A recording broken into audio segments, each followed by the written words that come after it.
1000 का 5% 1000 होता है, ये इंटरेस्ट ऑन डेट है। तो ये तीनों केस में रहेगा, जो भी नीचे कंडीशन है उनमें सब में रहेगा।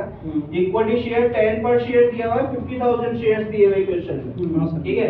तो 50,000 में 10 का डिवाइड करके 5,000 इक्विटी शेयर्स आ जाएंगे। नंबर ऑफ इक्विटी शेयर कैसे आएगा? 50,000 में आप 10 का डिवाइड करो, 5,000 आ जाएगा।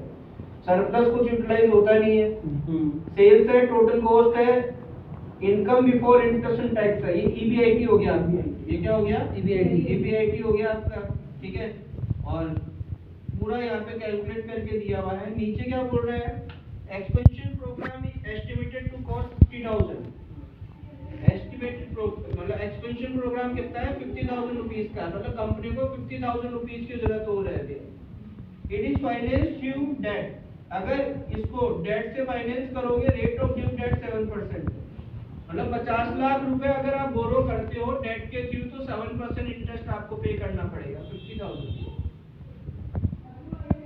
And the price earning ratio 6 time है। प्राइस अर्निंग रेशियो नई चीज आ गई आपके लिए। Expansion programme is finance through equity. अगर एक्सपेंशन प्रोग्राम इक्विटी के थ्रू फाइनेंस होगा, न्यू शेयर 25 पर शेयर के साथ से आप सेल करोगे, ठीक है। एक शेयर 25 का होगा। प्राइस अर्निंग रेशियो कितना है? 7 टाइम्स है। Expansion will generate additional sales of 1,50,000। Expansion से 1,50,000 रुपए की एडिशनल सेल्स जनरेट होगी, जिसपे रिटर्न 10% होगा before interest and tax. 10% return है before interest and tax. EBIT पहले का कितना दिया हुआ ऊपर देखो टेबल में, 31,000 का ईबीआईटी है, दिख रहा है? 31,000 का क्या है? ईबीआईटी। तो ये 31,000 तो है ही है, प्लस एक्सपेंशन के थ्रू कितना एडिशनल आ रहा है?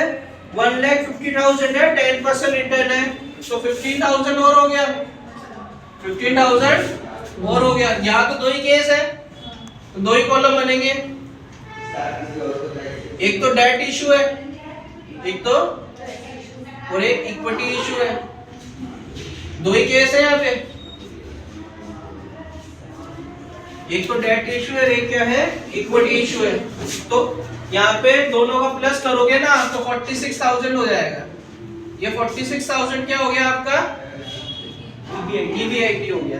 इंटरेस्ट ऑन डेट देखो ऊपर बैलेंस शीट में 20,000 का 5% दिया हुआ है। 20,000 का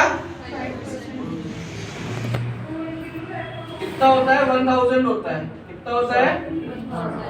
ठीक है। और जो नया है 50,000 की जरूरत पड़ेगी आपको, 7% पे पड़ेगी।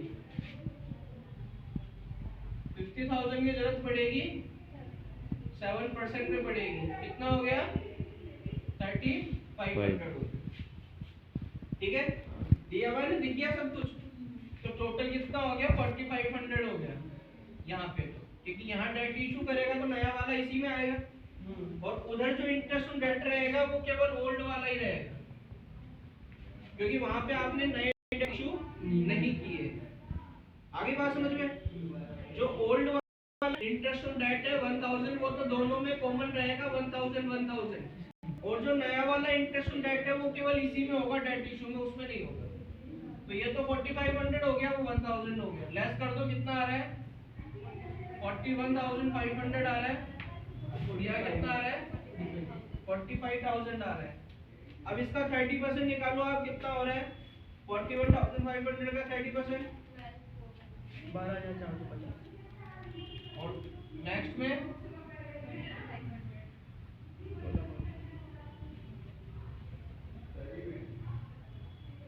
इसको लेस करो, कितना आ रहा है? 29,050। इसमें 31।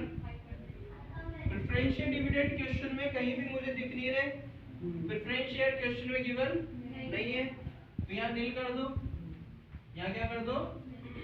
तो ये जो आया यही वैल्यू क्या हो गई आपकी? Earning available to equity share holder हो गई। ठीक है, अभी तक जितने भी क्वेश्चन कर रहे हैं जैसे ये कोई चीज नहीं होती, ये फॉर्मेट के साथ लिखना है क्या एग्जाम में? नहीं नहीं, इसको स्किप कर सकता था मैं, लेकिन अब ऑलरेडी क्वेश्चन में लिखा हुआ है तो मैंने नील कर दिया। अब देखो आगे नंबर ऑफ इक्विटी शेयर दिए हैं। Number of equity share question में ऊपर टेबल में 5,000 शेयर दिए हुए हैं जी, 5,000 शेयर दिए हुए हैं। 50,000 में 10 का डिवाइड करोगे तो 5,000 शेयर आ जाएंगे ना। भाई ये तो ओल्ड वाले हो गए, 50,000 में आप 10 का डिवाइड कर लो, 5,000 आ गए। और जो नया शेयर इशू करोगे आप, न्यू शेयर इशू करोगे, तो नए शेयर कितने में इशू करोगे आप?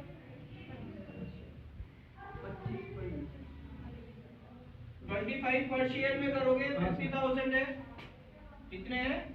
50,000 नए जो एक्सपेंशन में जो नीड है वो कितनी है? 50,000 है। 25 पर शेयर कितने हो गए? 2,000 हो गए। 5 + 2 नंबर ऑफ इक्विटी शेयर कितने हो गए इधर? 7,000 हो गए।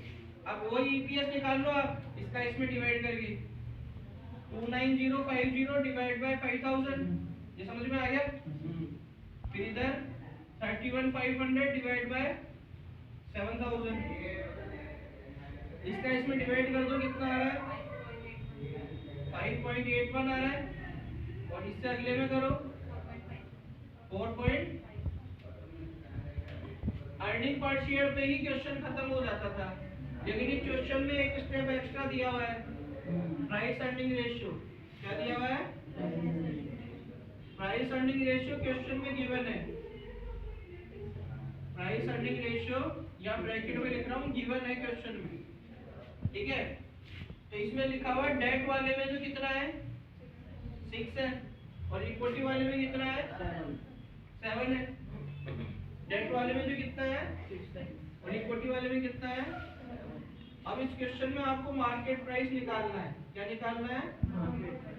मार्केट प्राइस निकालना है। जो कैसे आएगा? ईपीएस को मल्टीप्लाई कर लो आप किससे? प्राइस अर्निंग रेशियो से। 5.81 को आप 6 से मल्टीप्लाई कर दो, और इधर 4.50 को आप किससे कर दो? 7 से कर दो। कर दो, कितना आ रहा है? 34.86। 34. और इसको करो 31.5। 31.50। ये आपका मार्केट प्राइस आ गया।